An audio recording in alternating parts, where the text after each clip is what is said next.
La corriente del pensamiento científico contemporáneo son nuevas líneas del pensamiento que han evolucionado acorde al desarrollo de ciertos acontecimientos a la contra de estos a favor de sus principios. Se considera contemporáneo a partir de la Revolución Francesa porque rompe con el antiguo régimen, es el fin del feudalismo.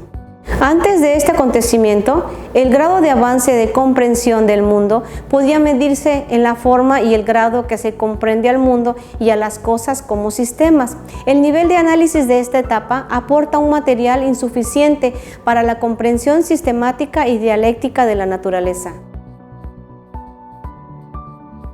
Mencionaremos los conceptos más relevantes de esta semana. El positivismo explica sobre el método experimental. El existencialismo habla sobre la cuestión del ser. El neopositivismo se enfoca en el Círculo de Viena. El estructuralismo explica los fenómenos culturales. El marxismo tiene como principales bases el socialismo y el comunismo. Y la Escuela Frankfurt es una crítica ideológica de las condiciones de la ciencia. De acuerdo a lo antes mencionado, podemos citar como ejemplo la filosofía positiva de Auguste Comte, que basa su conocimiento en lo positivo, o sea, en lo real, dejando a un lado las teorías abstractas como las del fenomenalismo kantiano, al considerarlas como metafísicas. Otro ejemplo es el existencialismo, corriente filosófica que ha influido en varios pensadores como Nietzsche, Heidegger, Sartre, entre otros. Todos estos autores tienen en común su visión en la naturaleza de la existencia humana.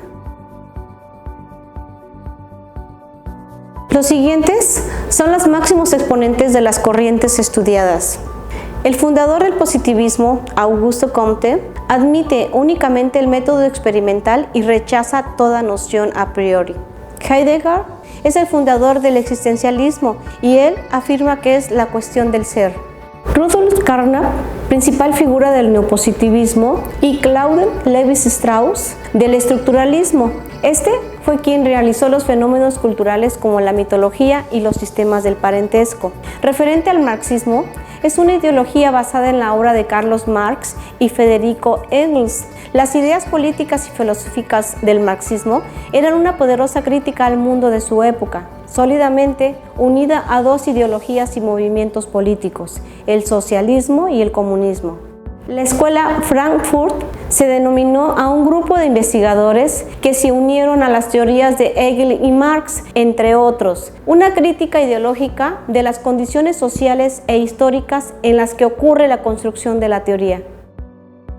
Los últimos 3 siglos de la historia han estado dominados fundamentalmente por una forma de pensar y, en consecuencia, de actuar, regidos por conceptos de ciencia racional y desarrollo progresivo. Como componente destacado de esta época y que tiene especial relevancia, está el hecho de la afirmación del sujeto pensante, es decir, el sujeto racional.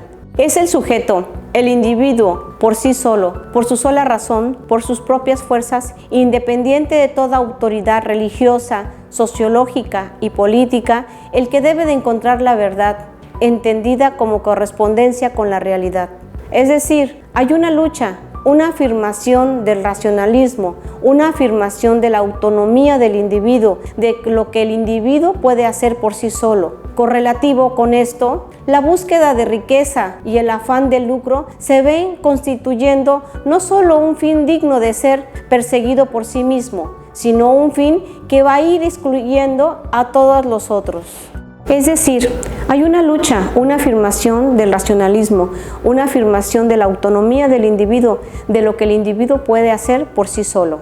La búsqueda de la riqueza, lo que podemos llamar la mentalidad mercantilista, se va imponiendo cada vez más en este mundo.